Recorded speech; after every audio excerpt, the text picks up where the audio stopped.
tonight, it's going to be a lot of talk, we think, about spying Jalen Hurts. David Hellman, who joins us every Tuesday and Thursday from DallasCowboys.com, wrote a piece on this. Through 2 games, Hurts is leading the Eagles in rushing.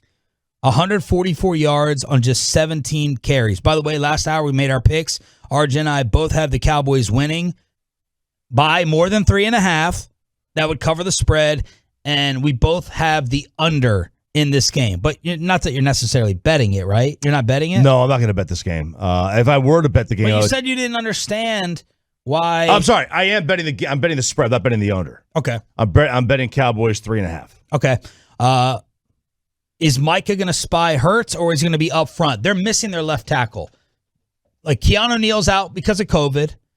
Zach Ertz is off the COVID list. He is available, but they're missing Jordan Mailata at left tackle, and Pro Football Focus has him as a top 5 offensive lineman to start off the year. So that's awesome for Randy Gregory, for Micah Parsons, depending how much D-line Marka plays, if he's not trying to track down Hurts. Against San Fran, he carried 10 times for 82 yards, and the Eagles' only touchdown. 5 of his 10 carries were scrambles.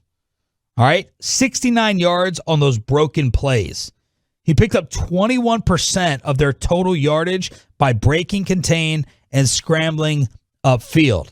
The Cowboys spied on him with C.J. Goodwin, December 27th, home win against Filthy.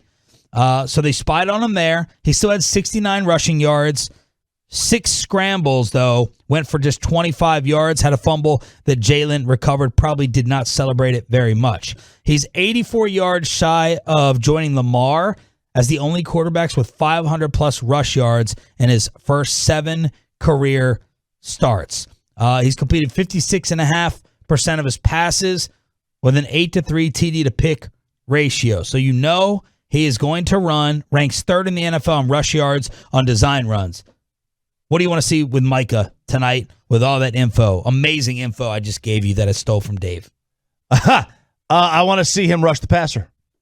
Jalen Hurts runs on an average of 8.5 times a game. I don't want to put Micah in a position where he is spying on somebody for 60 plays just on the off chance that, 1 out of every 8 he actually runs on.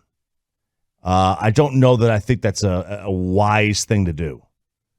I'm not saying spying isn't important, but is spying important enough to use arguably your best overall defensive player who could be better suited rushing him and winning 40% of his pass rushes that he did last week?